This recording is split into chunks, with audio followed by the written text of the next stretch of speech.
Well, good morning.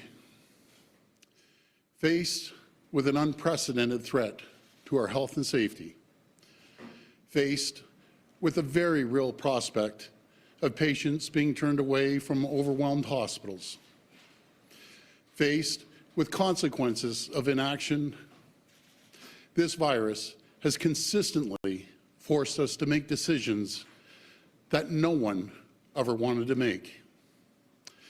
Looking at where we are right now and how far we've come, pushing Omicron back, there's no doubt these were the right decisions.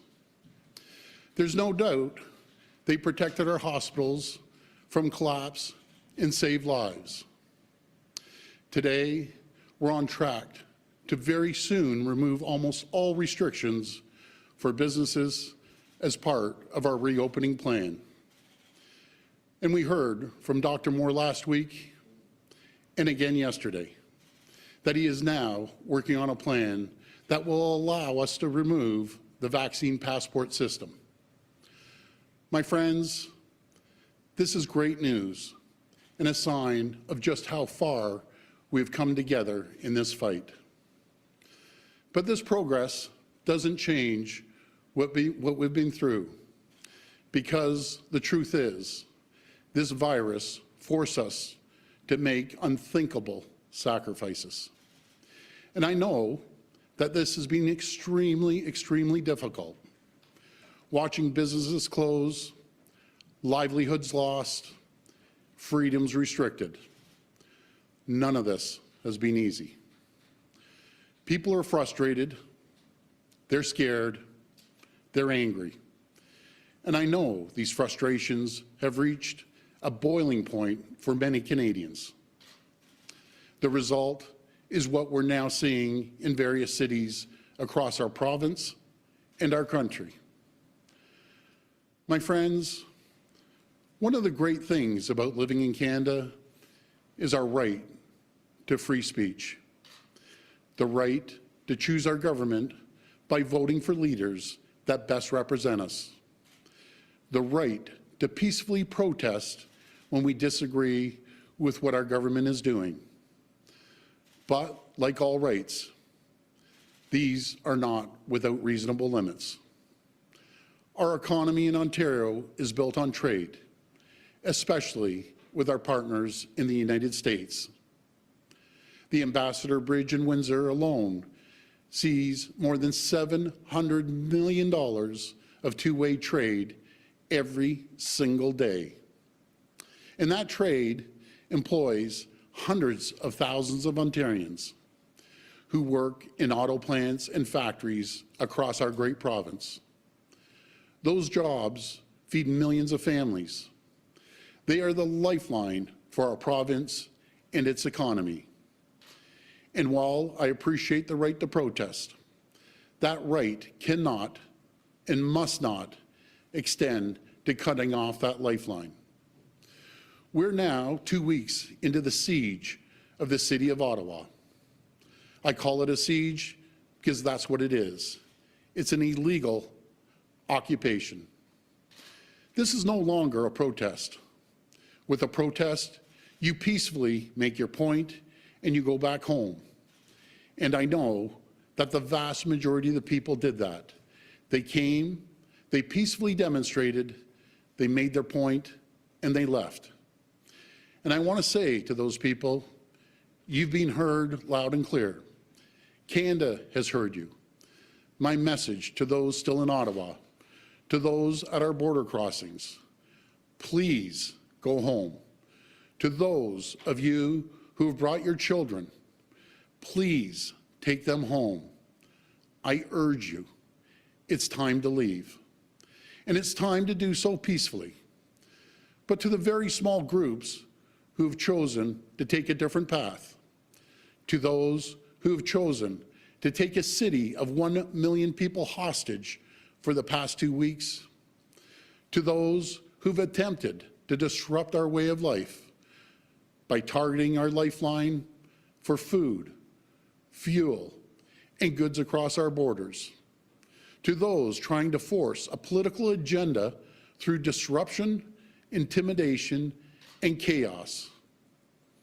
My message to you is this: your right to make a political statement does not outweigh the right of hundreds of thousands of workers to earn their living. It does not outweigh our right to get food across our borders. Your right to make a political statement does not outweigh the rights of 1 million people in Ottawa to live peacefully, free of harassment and chaos in their own homes. So let me be as clear as I can. There will be consequences for these actions, and they will be severe. We've already started by going after the money funding the illegal occupation. Yesterday, an Ontario court granted our request to freeze the funds from Give, Send, Go for the convoy.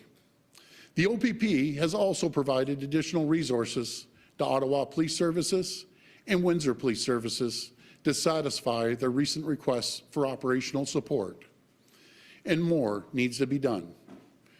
We're strengthening the tools and the powers of our police forces to resolve this situation and restore order.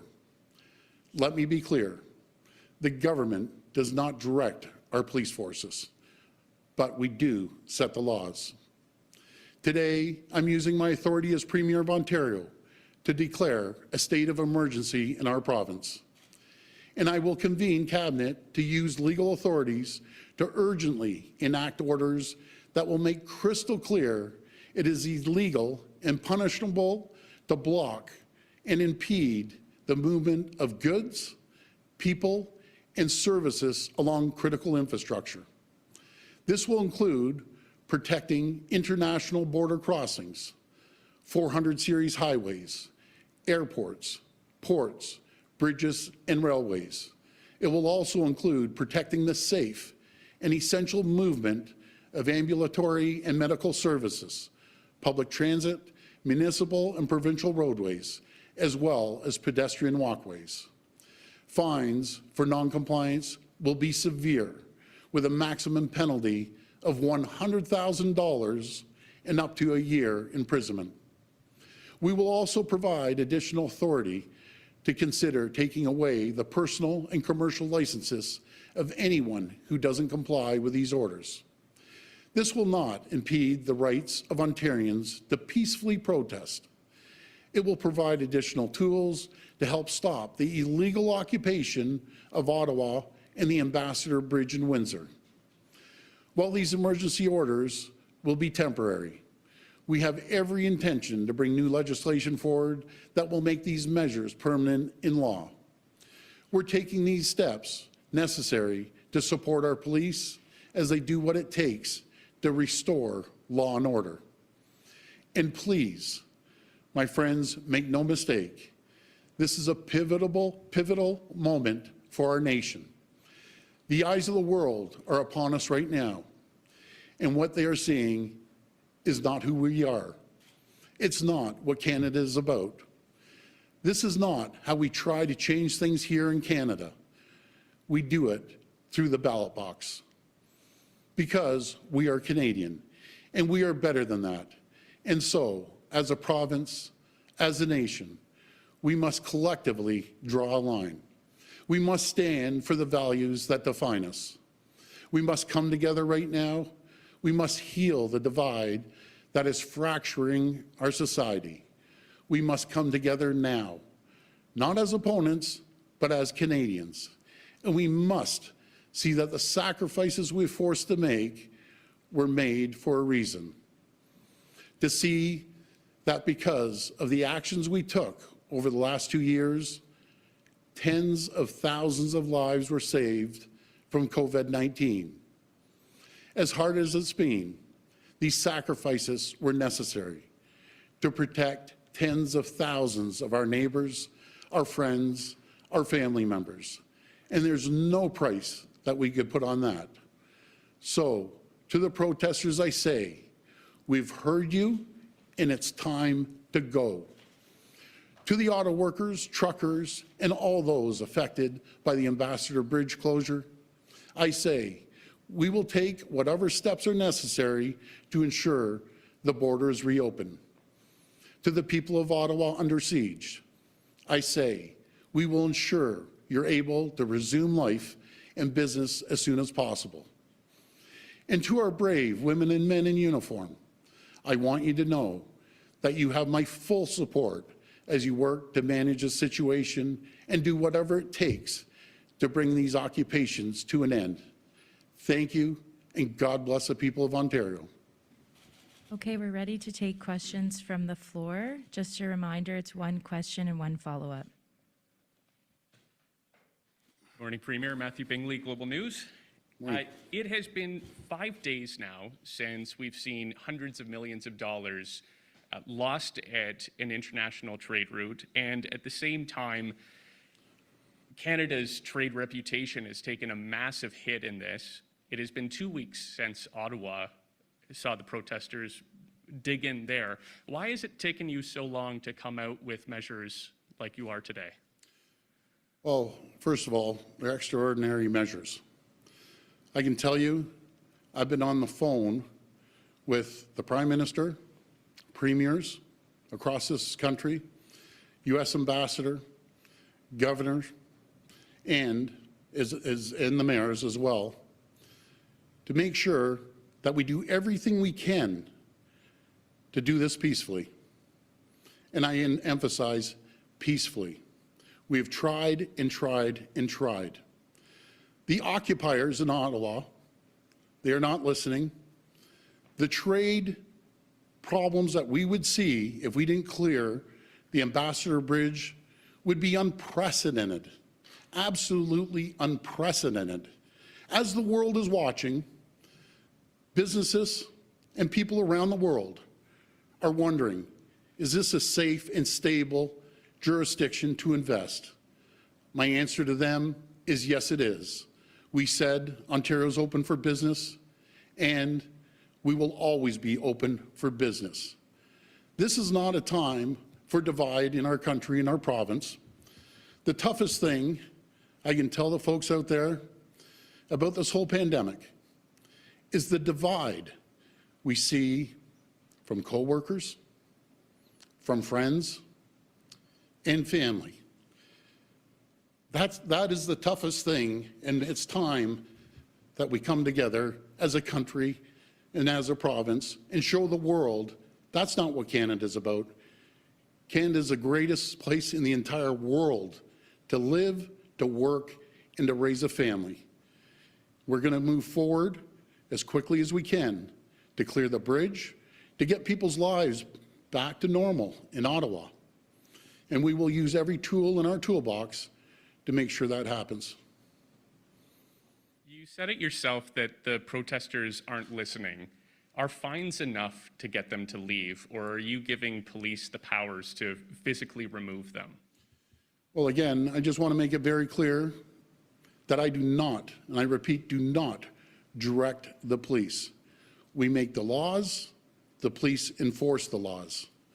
But again, we cannot, and I emphasize cannot, have people occupying cities, holding them hostage, holding millions and millions of people hostage to go to their jobs, and tens and tens and tens of thousands of people cannot go to their job because they're being shut down because the parts or the widget or the food cannot get across the border, not because of the truckers, because I can tell you folks, 99% of the truckers out there right now are working their backs off to put food on our table, to make sure parts get to the factories until we can keep the economy going.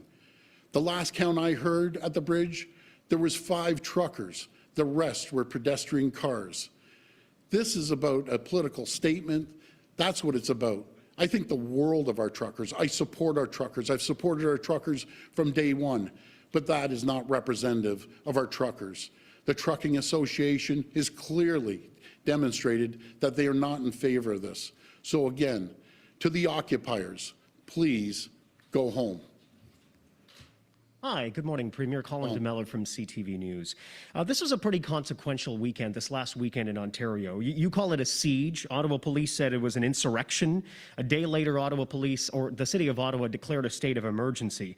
On Saturday, there was, of course, a large-scale protest in downtown Toronto. There have been a lot of questions about you and your visibility. Premier, CTV News has obtained photos of you in cottage country. We've spoken with people who took pictures with you who say you were snowmobiling on Saturday, Premier. Can you explain why you decided to go snowmobiling during a stated insurrection and siege in Ottawa? Let me make it very clear, Colin. I've been on this phone almost 24/7, along with the premiers, U.S. ambassadors, the governor, the prime minister, around the clock. Make no mistake, I have been engaged from the second this has happened, and I'll be continuing being engaged with the authorities that we need to talk to. Fair enough, but you are not dismissing what I'm saying here. I'm asking you, Premier, were you snowmobiling on Saturday in cottage country while Ottawa was under siege, as you say? Let me tell you, Colin, I was at the cottage. I went out on my snowmobile. I take calls till 1 o'clock in the morning. I get calls before 6 o'clock in the morning, and I will not stop until we get this taken care of. And I will continue to make sure we're engaged in every single area of our responsibility. Premier Richard Southern with City News. How you doing, Richard? Good. You mentioned the end of the Vax Pass today. There's a video floating online of you being a bit more specific to that. On that, can you tell us today, sir, when this vaccine certificate program is ending? Well, we're going to take the advice, which I have right from day one from Dr. Moore, and I've always made sure our decisions are based on health and on science. And we put this plan together well before this protest started. And it's been a plan that we've been working on for months. We're waiting for recommendations from Dr. Moore. I think we all heard very clearly last week and this week that Dr. Moore wants to move forward with these measures. And once we take that recommendation, we'll bring it to Cabinet and we'll make the decision. But Premier, there's a video saying, purportedly of you saying, I'm going to pull the Vax Pass. And that's it sounds like you made up your mind, sir. Can you just tell us what that decision is? You know something? It's based on what Dr. Moore said the previous week and what Dr. Moore said yesterday. I can be very clear, Richard, that I will never, ever negotiate that people that break the law, that people that are in there illegally and occupying cities. I base it on health. I base it on science. Dr. Moore has clearly said it's time to move forward. I look forward to Dr. Moore's measures and recommendations, and we'll continue to work with Dr. Moore to reopen safely and cautiously. Hi, Premier. Charlie Pinkerton from iPolitics. How long will it be, can you clarify, until these new orders are put in place? And when should protesters be facing fines, the jail time that you've announced today? Well, I'll pass it to our Solicitor General, but again, I'll repeat what I just said. I'll wait for the recommendations, what Dr. Moore brings to our Cabinet. We'll make the decisions based on that, and I'll pass the next question over to the Solicitor General. Thank you. So as the Premier mentioned, the initial declaration will be for 42 hours. The Cabinet will be meeting tomorrow to go over further amendments, and I think that you will see in the spring legislative session that we're going to start to deal with some of these safety problems that are causing people to be on public highways, on public roads, putting themselves and the community in danger. It speaks to there is a wide difference between a demonstration that people make their point and go home, and people put their lives, their family lives, and communities at risk. That's unfortunately what we are now seeing in Windsor and, of course, in Ottawa for the last number of days, over a week. We want to make sure that people can safely go to work, access their homes, access their businesses. And unfortunately, in Ottawa and Windsor, that is not happening right now. So we are doing that with this declaration. Thank you. Okay, and my other question is just, police have had a very difficult time trying to disperse these protesters. Obviously, that's why we're here today. What if this doesn't work? What next do you have as a tool to try to resolve this situation, and when will you escalate things? Well, first of all, I always have, I'll always support our police, and I have confidence in our OPP, our RCMP, and local municipal police. And I'm sure they'll get the job done. Hi, Premier. Andy Takagi with QP Briefing. I just wanted to ask you, there were reports yesterday that a quarter of the trucks still remaining in Ottawa had children among them, and that's why there was difficulty removing the trucks from downtown Ottawa. I was wondering, is there any action being considered against the parents of children that still remain in the convoy, and do you have any message to the parents and children remaining?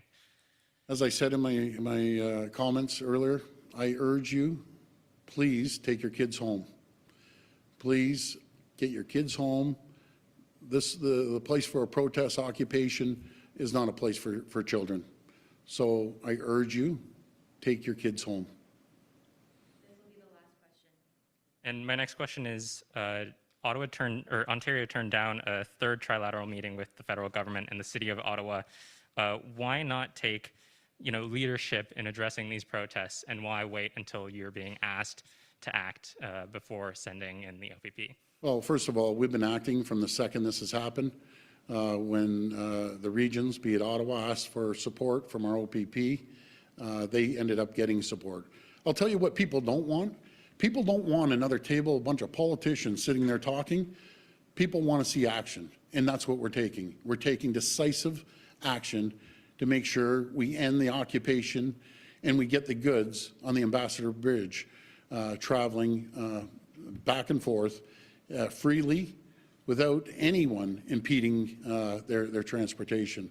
This is critical to our economy, and I'll tell you, it's not going to be tolerated. In saying that, I want everyone to work together. I want this to be peaceful, and we need to make sure that we get the goods to the facilities. Folks, I got to stress to you, we're in a critical situation worldwide economically. We have competitors breathing down our back on a daily basis. We're competing against our neighbors south of the border. We're competing against the rest of the world. And the last thing we need is an anchor around our neck when we're competing. These people need to make sure they leave the Ambassador Bridge immediately for the sake of hundreds of thousands of workers, millions of families that depend on a paycheck going into these factories, going into these auto plants, making sure food gets distributed up here. That's what this is all about. I want to thank you, and God bless the people of Ontario. Thanks, everyone.